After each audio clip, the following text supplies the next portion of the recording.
gosh, look at the time. I better get my tail in gear here. Hi, everybody. You can hear me anyway unless you're on stream. Okay, let's get this going. Oh my gosh, look at the time.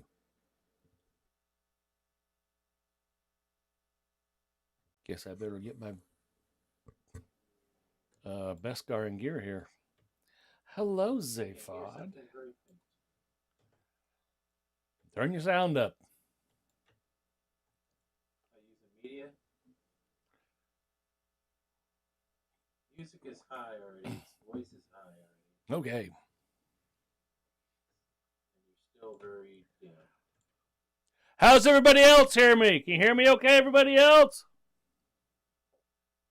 very, very faint. Are you on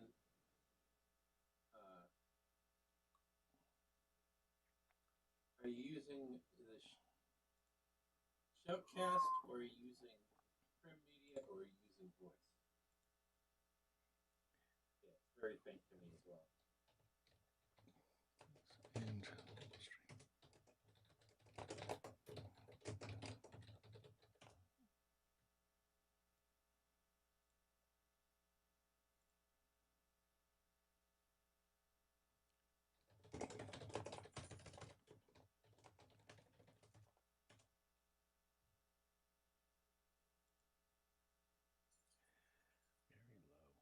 Well, okay, fine. You don't want loud, we'll give you loud.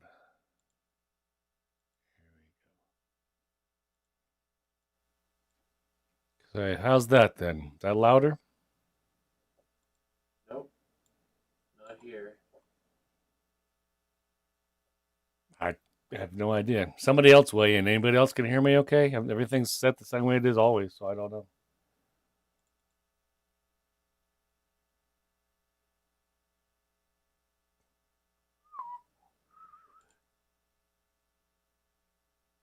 Okay, then.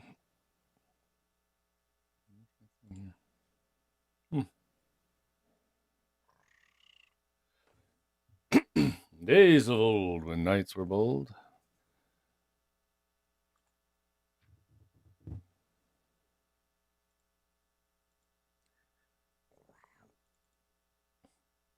Can't really turn anything else up. It's all freaking maxed. I don't know. You could hear me, apparently. Yeah, I can. On voice or stream? Way up. So. Are you hearing me on voice or on stream? Let me try talking now. Days of old, when knights were bold and journeyed from their castles. I've got your voice cranked up. Are you hearing me on voice?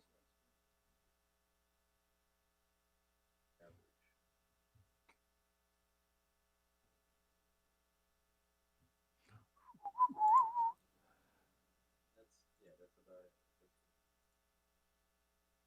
Well, it didn't get any louder.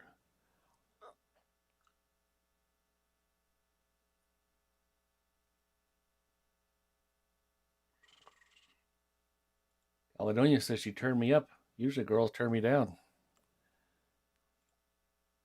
Well, sounds like a personal problem. I don't count it as a problem that much, really.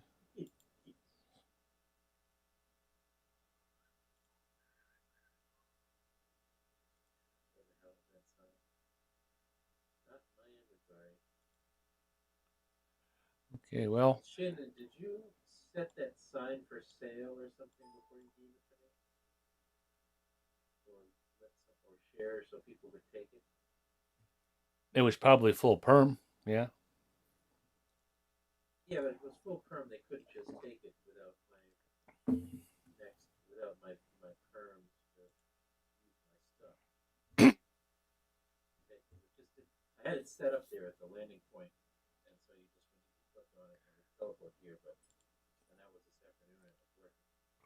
So someone must have come along, and it must have been set to be for anyone to take it, and they did.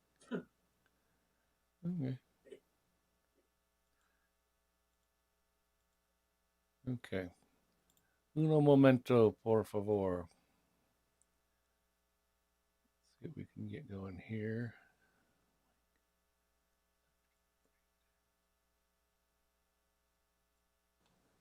Okay, is that any louder? Hello? Yeah, that's louder. Yeah, that's way louder. That's significantly louder. That's better. Sounds like it's gonna be overdriving to me, though. Yes, I can't do that. That's slamming the. That's clipping everything. I can't go that loud. I mean, I can, but it sounds to me sounds stupid.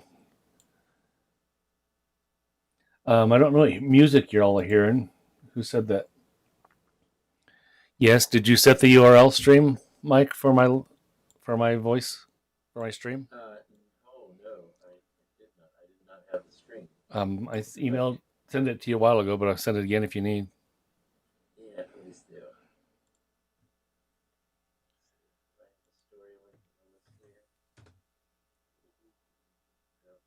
It's in local chat. Okay, so anybody in Kitely, tell me, Second Life, how's sound here? If you would, please.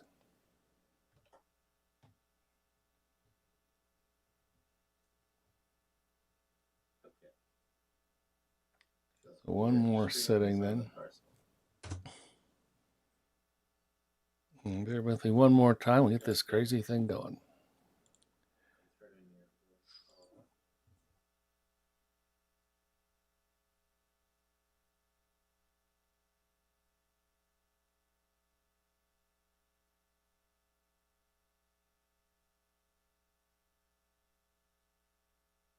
Okay, hold on to your ears because I'm going to. Okay, hold on to your ears all because I'm going to reset all my voice stuff and come right back.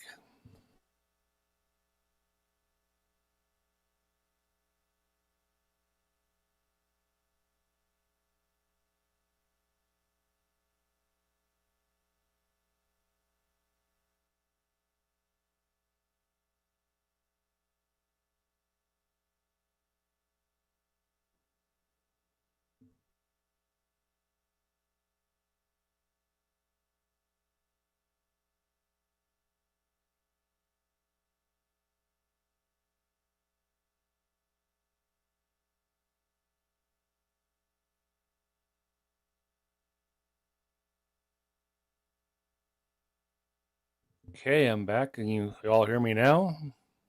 Yeah, that's much louder. That's better. I just turned everything off in my viewer and turned it on both viewers and turned it back on. I don't know. Settings are the same, but I just turned everything. And I'm no longer having my mixer at plus 20. I'll put it back to normal. I don't know. It must have been a viewer thing. I don't know. I updated viewers, but who knows? Thing, probably. Wow. Okay, so we good in stream also, or we can just do voice, whichever you guys want. Yes, stream is on the land. Fabulous. Hey, hello. God, you guys didn't leave yet? Wow. Okay.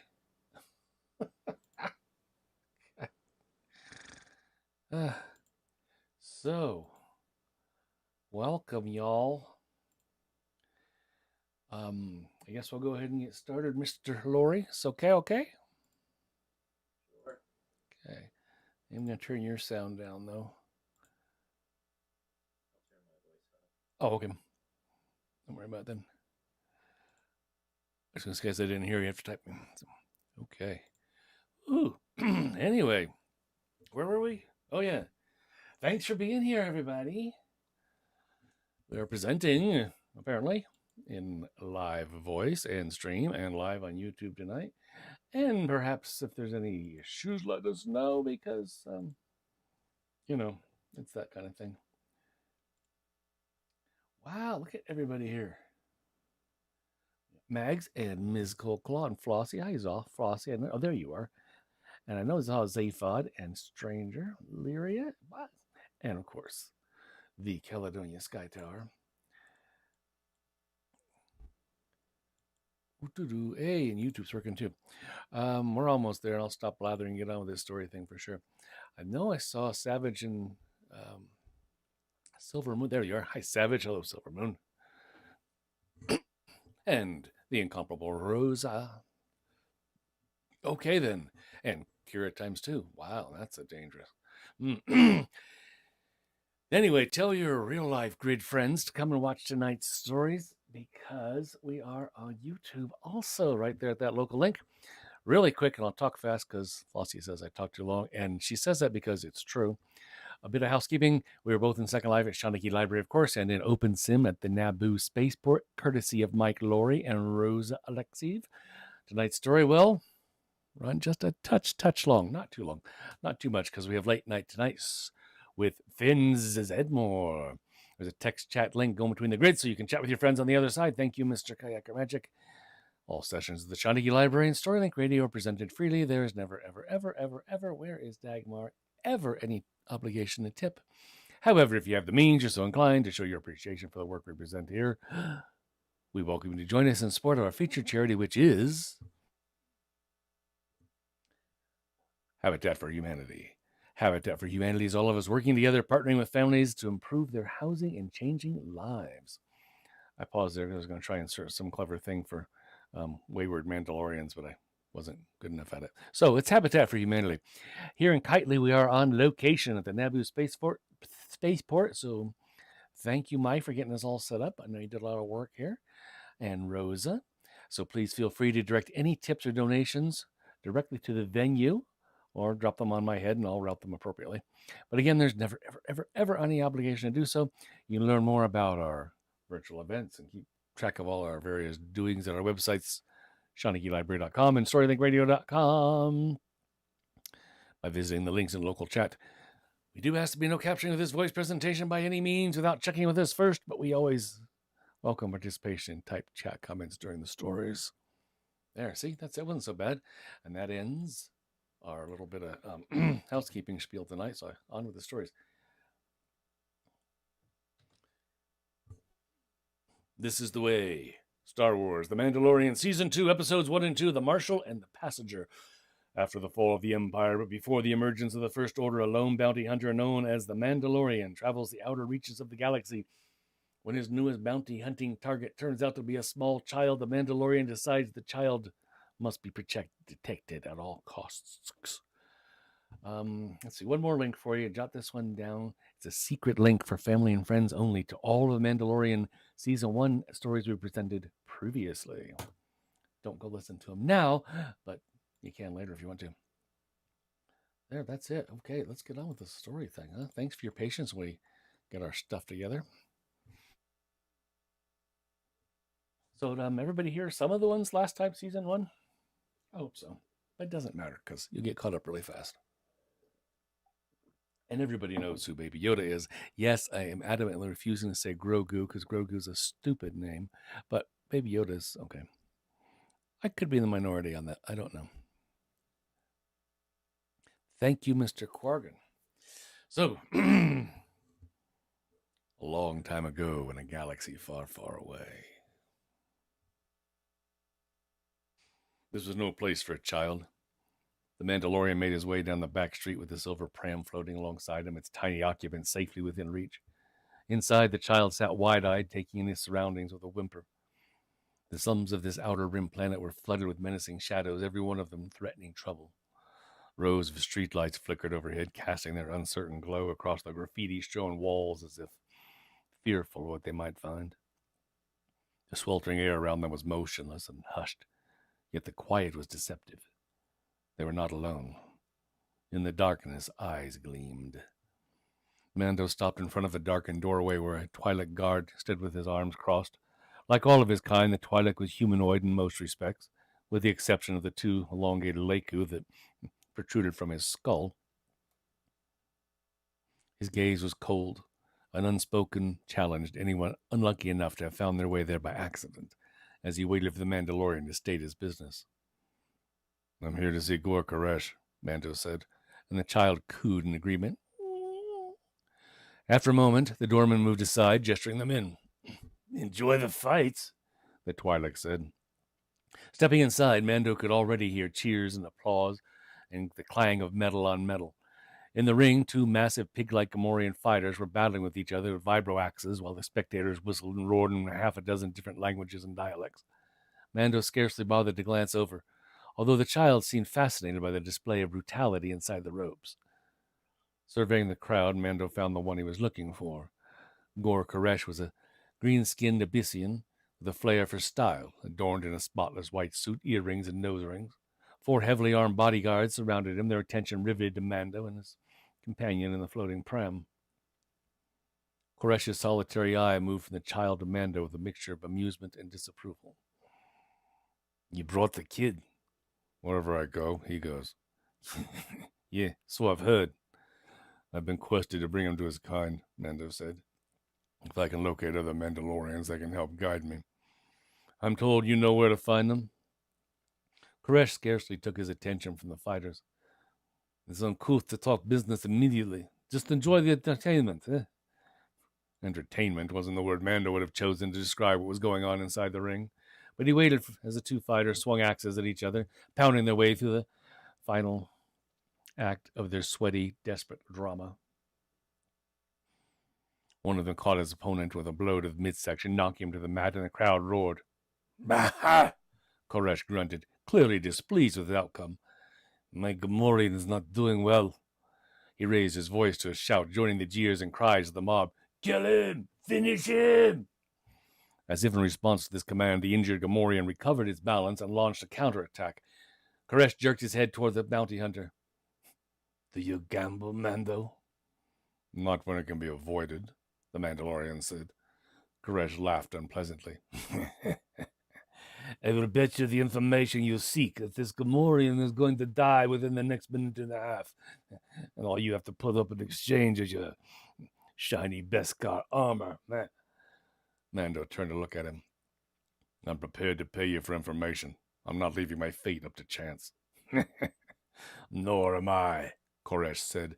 Inside the ropes, the winning fighter had raised his axe to finish off his opponent. Without hesitation, the Cyclops rose to his feet, pulled a blaster from the shoulder, holster beneath his suit jacket, aimed and fired into the ring, hitting the standing 𝗲𝗏𝗧𝗔𝗥 squarely in the chest and knocking him off his feet, ending the fight.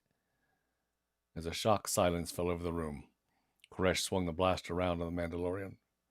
Before Mando could draw his own sidearm, the surrounding bodyguards had already responded, their weapons trained on the bounty hunter at a point-blank range. Around them, the crowd seemed to have suddenly lost all interest in bloodshed. They jumped from their seats and scrambled toward the exits, leaving Mando and the child alone with Koresh and his thugs. "Thank you for coming to me," Koresh said. "Normally, I have to seek out remnants of you Mandalorians and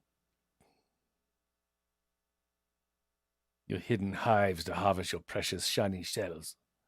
He chuckled again. "Beskar's value continues to rise, eh? Yes, I've grown quite fond of it. Give it to me now, or I'll peel it off your corpse, Mando." The Mandalorian didn't move. Next to him, he could see the child peering up from the edge of the pram, following the discussion with rapt attention. "Tell me where the Mandalorians are," Mando said, "and I'll walk out of here without killing you." Koresh's eyebrow tightened in a scowl. "I thought you said you weren't a gambler, Mando." "I'm not," Mando said. Seeing what was coming, the child ducked into the egg-shaped pram and snapped the shell closed, just as Mando activated the brace of homing missiles in his wrist gauntlet. The whistling bird swept through the bodyguards, a deadly swarm, dropping all of them in a matter of seconds. There was a howl of rage as the surviving 𝗲𝗏𝗧𝗔𝗥 gladiator vaulted over the ropes, plunging toward Mando. Mando stepped back, and the 𝗲𝗏𝗧𝗔𝗥 crashed to the floor with a bone-jarring thud. An instant later, the bounty hunter felt a pair of arms grabbing him from behind as 3 more armed fighters in Koresh's employ charged him with an onslaught of punches and kicks. One of them swung a battle hammer, and Mando ducked just in time to see Koresh dashing for the exit. "Good evening, Mr. Wayne." Mando smashed the Twi'lek in front of him with a fist of the skull, and then pivoted and took out the thug behind him before ejecting a spring-loaded blade from his wrist and finishing off the last 2 fighters with lethal efficiency. He picked up his blaster and sprinted for the door in pursuit of the Abyssian. Outside, he found Koresh scurrying down the alleyway, elbows pumping, making little grunting noises of panic as he fled. The Mandalorian raised his arm and fired a grappling cable, snaring the Cyclops around the ankle and yanking him off his feet, then dragging him backward. That sounds like something Bruce Wayne would do. Mando looped the cable around a lamppost and hoisted Koresh into the air so he was hog-tied and dangling upside down, his soiled white jacket flapping around him like a pair of useless wings. All right, Koresh said. Stop! I'll tell you where he is, but you must give me your word. Give me your word, Mando, you won't kill me. I promise you won't die by my hand, Mando said. He could already hear the red-eyed creatures in the shadows creeping closer. Their claws made eager little scratching noises as they approached. Now where is the Mandalorian you know of? Tatooine. Mando looked at him in surprise. What? The Mando I know of is on Tatooine, Koresh said. Having already sacrificed all dignity, his voice cracked as he sought to preserve what remained of his composure. I have spent much time on Tatooine. Too much time, Mando said. I have never seen a Mandalorian there. My information's good, I tell you. The city of 𝗪𝗡𝗪𝗪. The Abyssin's voice was starting to sound hoarse as if he was struggling to breathe. I swear it by the 𝗪𝗓𝗪. Tatooine it is, then, Mando said, and he turned to leave, the child's pram floating along beside him. Wait! Mando, wait! You can't leave me like this! Cut me down! That wasn't part of the deal. Turning, the Mandalorian shot out the streetlight above Koresh, and all around him, emboldened by the darkness, the red-eyed shapes lunged at their prey, and Koresh began to scream.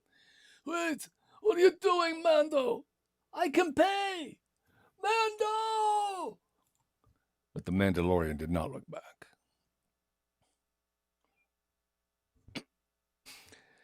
Tatooine was like he'd never left. Gliding high above its dunes and canyon vistas, Mando brought the razor crest over the sprawling golden sandscape, passing a Tusken raider astride his bantha on a cliff overlooking Mos Eisley. He guided the ship downward, settling into its now familiar berth in Hangar 3-5, then lowered the ramp in a cloud of hydraulic steam.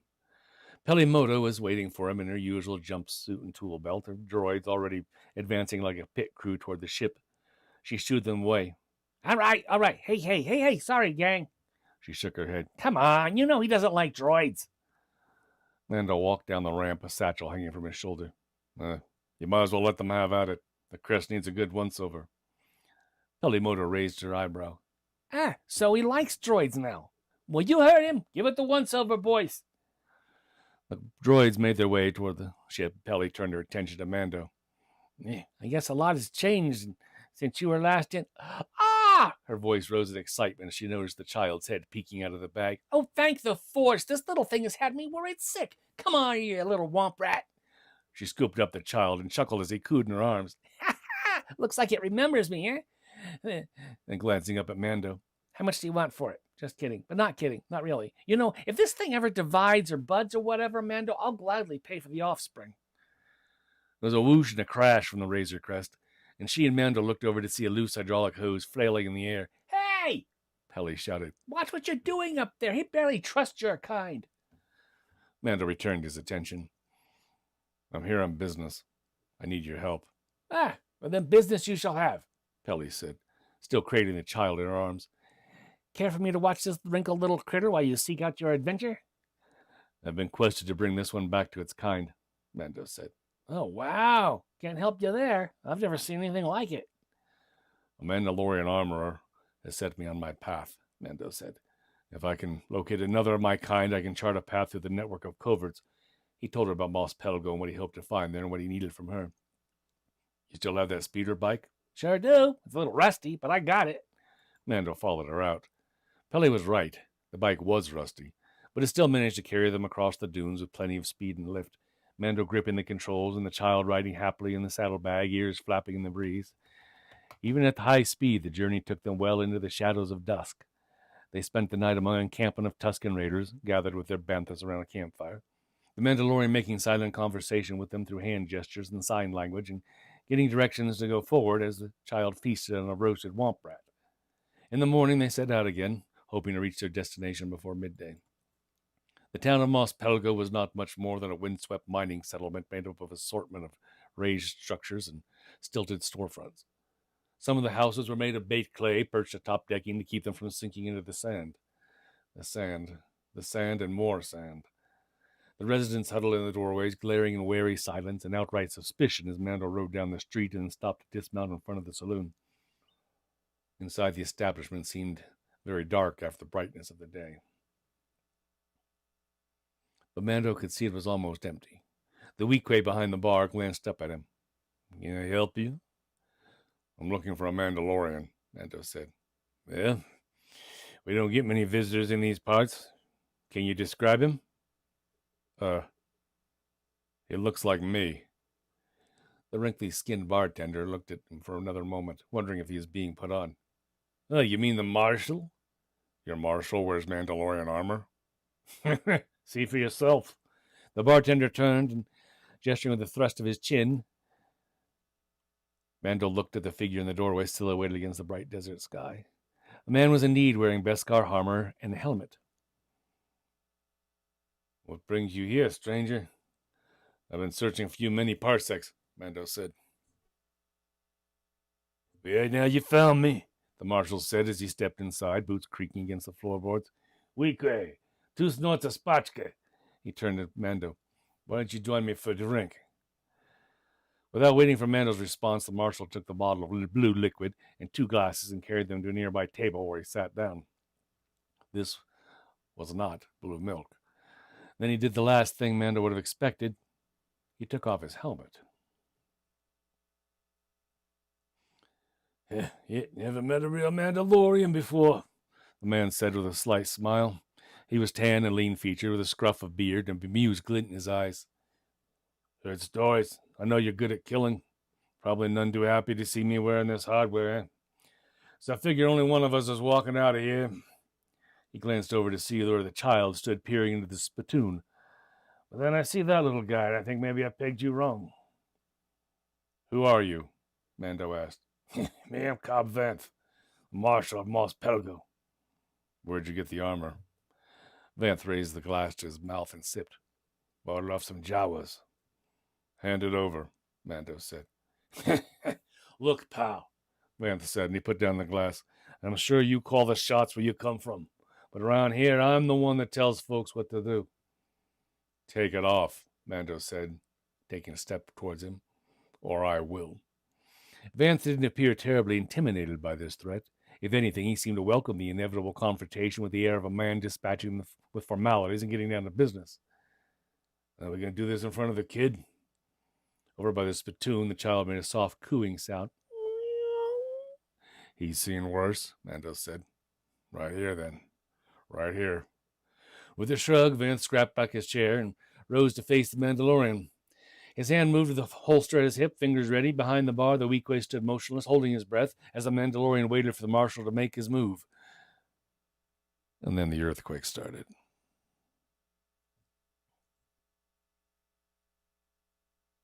The tremor rattled his entire bar, clinking glassware, making the spittoon rock back and forth on the floor.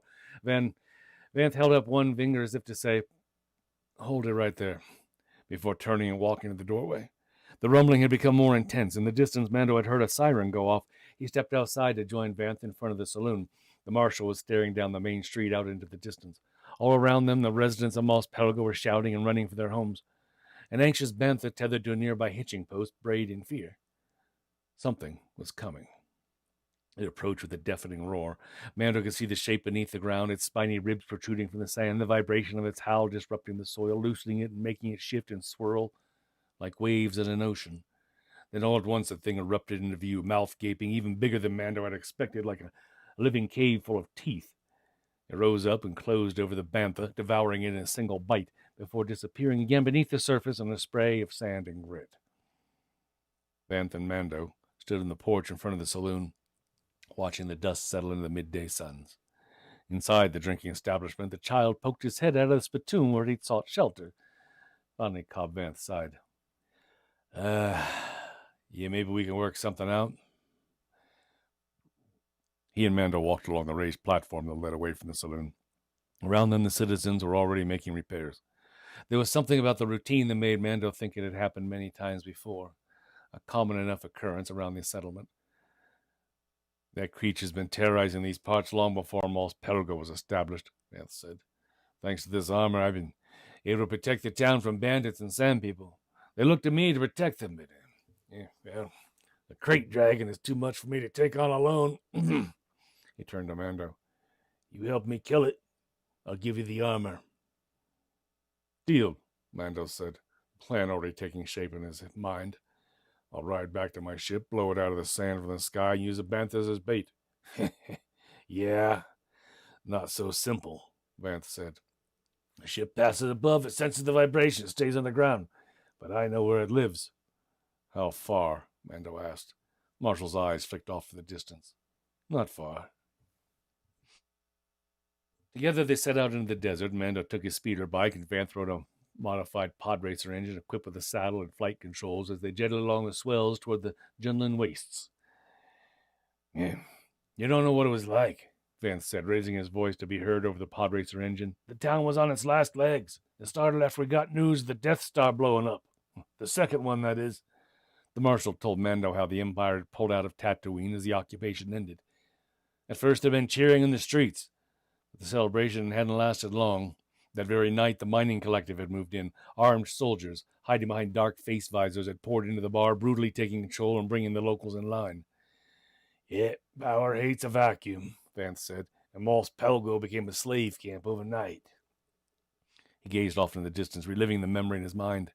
I lit out. I took what I could from the invaders. I grabbed a Camtono. I had no idea it was full of silicax crystals. He described how he'd escaped from town and out into the desert, wandering for days without food or water, on the verge of collapse. And then I was saved by Jawas. The desert scavengers had been fascinated with the silicax crystals that Vanth had unknowingly been carrying with him. They'd given him shelter aboard the sandcrawler, providing water and a chance to recover. Yeah, the Jawas were in all of them crystals, all right, Vanth said. They wanted them at any cost, and they offered their finest in exchange. My treasure bought me more than a full water skin. It bought my freedom. The salvaged Beskar armor the Jawas had been carrying aboard the sandcrawler was badly pitted and pockmarked from the harsh desert environment they'd found it in. Yeah, but even then, Vanth had seen its potential, not just for himself, but for the salvation of 𝗪𝗲𝗪𝗀. He explained to Mando how he'd gone back to the settlement wearing the helmet and armor, having brought its long-dormant weapon systems back online. The mining colony enforcers were still in the saloon, lounging at the tables. Vanth had pulled his blaster and opened fire, taking them out without getting a scratch. When the last of the enforcers had tried to flee in a land speeder, Vanth stepped outside and launched a missile from his back, taking off the speeder before it could reach the open desert. And that was how Vanth Cobb had become the Marshal of 𝗪𝗲𝗪𝗀. His story ended as they reached the canyons of the 𝗪𝗏 wastes. It was eerily still as Vanth and Mando trolled slowly through the sandstone catacombs, sounds echoing around them. Movement flickered along a nearby ridge, and Mando saw a pack of massives coming into view. The reptilian lizard wolves growled at them, claws shuffling and clicking on the rocky sand. Vanth raised his blaster and took aim, but Mando reached out and gently pushed his barrel down. Then Mando let out a guttural howl that echoed throughout the canyon. Then there was silence. What are you doing? Vanth asked. A moment later, half a dozen sand people emerged from their cover.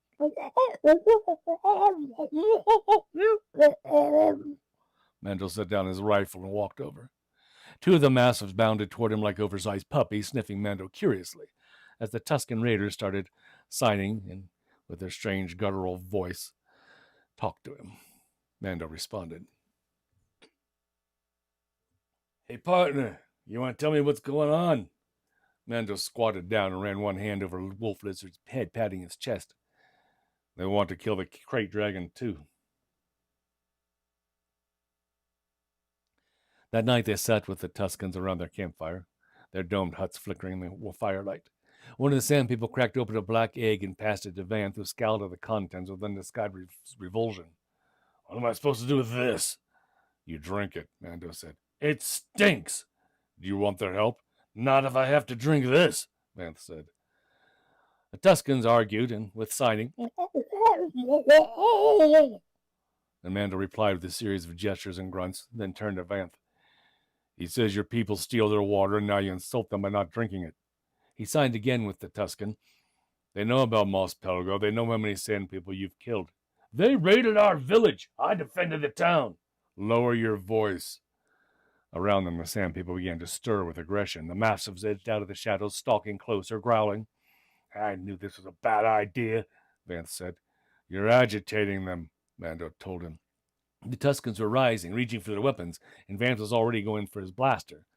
The marshal tossed the contents of the egg aside with a dismissive jerk of his hand. These monsters can't be reasoned with, he said, and he lunged to his feet, glaring at the Tuscans nearest him. Sit down before I put a hole through you. I'm not going to say it. A plume of flame erupted from Mando's wrist, disrupting the confrontation and forcing the Tuscans and Vanth to take a step back. In the ensuing silence, Mando howled out to the Sand People and signed furiously at them. What are you telling them? Vanth demanded. The same thing I'm telling you, Mando said. If we fight amongst ourselves, the monster will kill us all. Now, he continued signing to the Tuscans, how do we kill it? They traveled by bantha, single file deeper into the wastes. Mando rode one with the child secured in a sandal bag, and Cobb Vanth was astride another. Not particularly pleased to have traded his modified pod racer engine for the beast lumbering underneath him, it too stunk. He was probably wondering how he'd found himself riding along with the people he'd always thought of as his enemies. At last they reached a cliff overlooking the waste and a cave gaping among the sandstone crags at the base of a rocky canyon. Mando watched as one of the Tuscans raised a pair of binoculars to survey the land. Mando recognized those binocs. They were the same pair the Sand People had taken from 𝗪𝗪𝗃𝗻 not so long before. In fact, it was in episode 6/July. Down below them, one of the Tuscans made his way through the floodplain toward the mouth of a cave, leading a reluctant-looking bantha.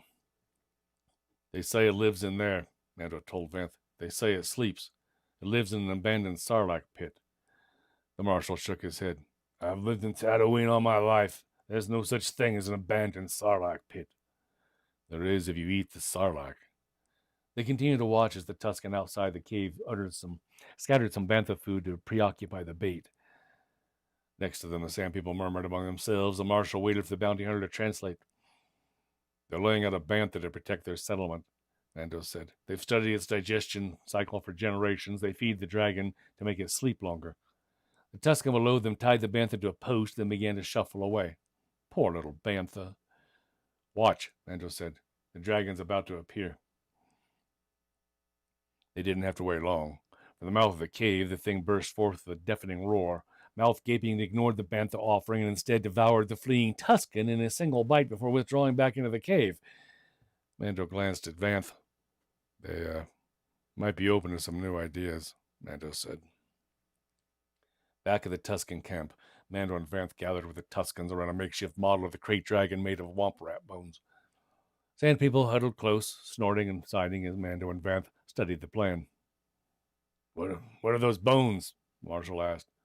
That's the dragon, Mando said. And those little rocks? That's us. Vanth shook his head. It's not to scale. I think it is, Mando told him. It can't be. That thing's too big. Mando signed a question. The Tuscan nodded. It's to scale, Mando said. Ah, dang. I've only seen its head and neck, the marshal said. That's a whole lot bigger than I guessed. Might be time to rethink our arrangement. The Tuscans pointed at each other and began scattering more pebbles around the giant dragon. That's more like it, Vanth said. Where are they getting all those reinforcements? Mando decided to give him the news. I volunteered your village, he said. The news did not go over well. Back at the saloon, the citizens of 𝗪𝗪𝗃𝗻 were already arguing with the marshal as he tried to explain the situation and how the Sand People would help them slay the dragon. Vanth had expected resistance, and the crowd did not disappoint him. They raid our mines, someone protested. They're monsters, the bartender added. Vanth was trying to figure out how to reply when Mando stepped forward. I've seen the size of that thing, the bounty hunter said. It will swallow your entire town when the fancy hits it. You're lucky 𝗪𝗪𝗃𝗻 isn't a sand field already. The villagers fell silent. As painful as it was, the truth spoken bluntly by a stranger carried the undeniable ring of authority. Look, I know these people, Mando continued. They are brutal, but so is the Dune Sea. They've lived for thousands of years in these sands, and they know the crate dragon better than anyone here. He paused to let that fact sink in. They are raiders, true, but they also keep their word. We have struck a deal. If we're willing to leave them the carcass and its ichor, The Tuscans will stand by our side in battle and vow never to raise a blaster against this town until one of you breaks the peace. The crowd looked at each other. There was a slow nodding of heads and a grim acknowledgement of what needed to be done. For better or worse, a partnership had been forged. Cobb Vanth hoped they survived to enjoy it. On the outskirts of town, humans and sand people labored alongside one another in an uneasy alliance, passing crates of mining explosives and loading them onto the backs of banthas. When one of the explosives slipped from a Tuscan's grasp, the man who had handed it to him yelled angrily, "What are you trying to do? Blow us all up?" The Tuscan responded with equal hostility. And the Vanth stepped in to defuse the situation. "It was an accident, right?" Vanth said. When the man and the Tuscan moved back, each muttering to himself, the marshal turned to Mando. "Yeah, this is going to be great," he said, as if trying to convince them both. Once the munitions were loaded, the group rode along the ridgeline into the Junlan wastes, making their way back to the dragon's lair. At the mouth of the cave, one of the sand people approached and knelt down, pressing one hand to the ground, and then signed a message up to the rest. "What did he say?" Vanth asked. "He says it's sleeping." The bounty hunter paused. "If we listen carefully, we can hear its breathing." As they peered down, the Tuscan next to the marshal drank from a black egg and passed it to him. Vance glanced down at it, sighed, and took a drink. "Let's get to work," Mando said. "The Tuscans say the belly is its only weak spot," Mando said as the group worked together side by side to bury the explosive charges outside the cave. Other Tuscans stood farther out along the floodplain, assembling an array of what looked like oversized mechanical crossbows with barbed harpoons fastened to long coils of thick cable. "We have to wake it up and get it angry enough to charge. Once it's far enough out and the belly is above the explosive, you hit the detonator." The rest of the plan came together quickly enough. A small group of sand people approached the cave opening, their figures appearing tiny and vulnerable compared with the darkness that surrounded them. So many more Tuscan snacks to be had.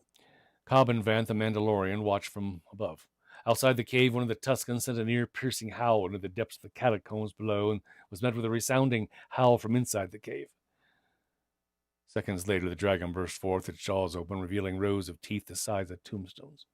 The fleeing Tuscans were almost immediately overtaken by the yawning mouth. From behind Vanth came a battle cry, and the tripod-mounted crossbows fired, harpoons flying forward and wedging into the hide of the dragon. The chain line snapped tight, gripped by teams of sand people who were yanked off their feet and dragged along as the thing reared backward in anger. "Thank Ferric," Mando muttered. "It's going back in." Vanth raised the detonator. "I'm going to hit it." "No, wait. We only have one shot. We got to get it out." The ragtag group of humans and sand people surged forward, opening fire and bombarding the dragon with projectiles, trying to get it to come after them. Well, it worked all too well. The thing lunged forward again, charging after them, bellowing its fury. "Now?" Vanth asked. "Not yet," Mando said. "It's got to come out further." The beast tore forward, jaws opening somehow even wider, and belched forth a nauseating glob of acid that splashed onto a group of Tuscans, causing them to dissolve beneath its searing poison. "We only get one chance. We don't even have a hunting license for this thing. Hold. Hold." "Almost," Mando said. "Almost." "Now!"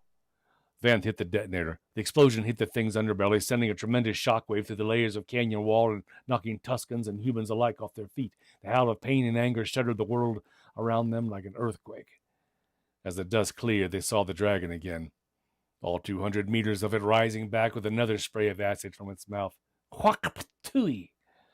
It's picking us off like swamp rats," Vance shouted. "Let's get after it." Mando switched on his jetpack, and the marshal followed suit, the two of them swooping toward the thing, firing blasters at it, although at this point the only salt only seemed to be making the beast madder. "This ain't doing a thing," Vanth said in disgust. "Just keep shooting." Landing, Mando looked over a nearby bantha loaded with explosives. "I've got an idea. You still have that detonator? Take it. What's the plan?" "You got to take care of the child," Mando said. "What are you going to do?" "I don't know, but wish me luck." Before the marshal had time to respond, Mando reached over and hit Vance's jetpack in the back, causing the marshal to blast away into the sky awkwardly. Then, stepping toward the bantha, Mando armed the explosive charges strapped to its sides, reining in the creature to prevent it from bolting out of sheer panic. Then the dragon was upon him, its enormous jaws clamped down on the bantha and the Mandalorian in a single gulp as the dragon's head vanished beneath the sand. The end. I'm sorry, that's not the end. There's another page yet. Here we go. Not far away, Cobb fell out of the sky and smashed against the ground with a pure painful grunt, rolling to a stop in a cloud of sand and dirt. He yanked off his helmet, caught his breath, gazing out at the silence. Off in the distance, he saw the child that the bounty hunter had asked him to protect, its wrinkled head poking up out of the saddlebag. Even from there, the marshal could tell the kid was worried. Where was the Mandalorian? Then the rumbling came again, louder than before. Townspeople and Tuskens raced for cover as the dragons rose up from beneath the ground, jaws wide, and Mando flew out of its mouth using his jetpack. From below, Vance saw the bounty hunter still had his detonator in his hand. He watched as Mando hit the switch. For a split second, the dragon's belly bloated from the force of internal explosion, and then its entire midsection ruptured in a volcanic spray of fire and tissue, blasting sand and silt in 1,000 directions. Mando landed and turned to look back at what remained of the smoking carcass. All around him, Tuskens and townspeople alike cheered in victory. They'd done it, all of them together. And somehow, they'd managed not to kill each other in the process. Later, after the Tuskens had begun stripping the meat from the dragon's spine and ribs, the marshal went to find Mando. The bounty hunter had packed and tied a huge chunk of dragon flesh to the front of his speeder bike and was preparing to head out. "Sorry," Mando said. "I didn't have time to explain back there." "Yeah, no need." Vantho handed over the armor and the helmet. "This was well earned, my friend." "It was my pleasure," Mando said, offering his hand, and the other man shook it. The marshal smiled. "Hope our paths cross again, Mando." "As do I," Mando returned. "Oh, Vance said, you tell your people that I wasn't the one that broke that little thingamabobby on the top, eh?" He nodded at the dented armor. Behind them, a celebratory howl rang out, and they both looked over to see a Tusken holding up a giant glistening pearl that he'd recovered from deep inside the dragon's gut. Treasure could be found in most unlikely places in this bleak and desolate land. Mando mounted the bike, the child safely at his side, and fired up the engine. It'd be a long way back to Mos Eisley, and they needed to get going. As he headed off into the twin sunsets, he was unaware that he was being watched by a figure standing on a cliff overlooking the scene below. After a moment, that figure pulled a cloak over his bald head and turned to go. There'll be time to find the Mandalorian again. Soon. So, that was episode 1, The Marshal. And now, Crate Pearl. You think it's just a pearl, or you think like it's an egg? I don't know. Do anybody know? Do we know? Sorry. All the talk of stinky black shelled egg water made me thirsty. Anyway. They didn't get far, though. Mando's speeder bike was whizzing along beneath Tatooine's twin suns, heading into a canyon with armor on one side and the child on the other, when a hidden rope sprang up from the sand between the rocks. The rope snapped tight, clotheslining the bike and sending the Mandalorian and his baggage airborne. For a moment, the world dissolved into a whirling blur. The bike flew end over end, bounced twice, and exploded. Hitting the ground with a grunt, Mando spun around in time to see 2 ragged-looking bounty hunters coming out from behind the rocks, already firing in his direction, and a third, smaller hunter joined them. "Get the child!" one of them snapped. Blaster in hand, Mando fired at the smaller figure, hitting him in the leg as the 2 other assailants came at him, along with yet another attacker wielding a sword. How many of them were there anyway? Mando took out the saber wielder with a blow to the face, then spun around to confront the other 2 with a volley of quick punches and thrusts. They were on either side of him then, pinning him against a rock. Glancing up, Mando saw the smaller hunter had returned and was pointing a blaster rifle directly at him. Hardly thinking, Mando fired his cable and yanked the rifle toward him, ducking just as another blaster took out both hunters. Getting up, he saw the smaller figure standing there, holding the child with a knife held close to its kid's chest. Waits patiently here for Kira to interject about not hurting the child. Oh, wait, Mando's going to say it. "Don't hurt the child." The hunter didn't move. "If you put a mark on him," Mando said, "there's no place you will be able to hide from me." He spoke calmly in a reasonable tone. We can strike a bargain. There's a lot of value in this wreckage. Take your pick, but you leave the child. The hunter glanced nervously at what remained of the speeder bike and then returned his gaze to Mando, pointing his knife at the jetpack and then at the ground between them. Okay. Mando reached back, unfastening the jetpack and placing it on the ground. Here, it's yours. Take it. It's okay. The hunter edged forward, set the child down, and scooped up the jetpack, then scurried away. The child ran to Mando and lifted him up. You okay, little guy? Mando asked. The child gurgled in acknowledgement. As the hunter hurried off with his newfound treasure, Mando activated the jetpack from the remote switch on his gauntlet. Yeah, didn't see that coming. An instant later, the hunter flew up into the air with a startled shriek, pinwheeling through a series of loops. Mando and the child watched as he plunged out of the sky to land with a faint but audible thump. Mando piloted the pack down to the ground. It landed in front of them and fell over. Mando got to work gathering up the debris. From there on, he'd have to walk.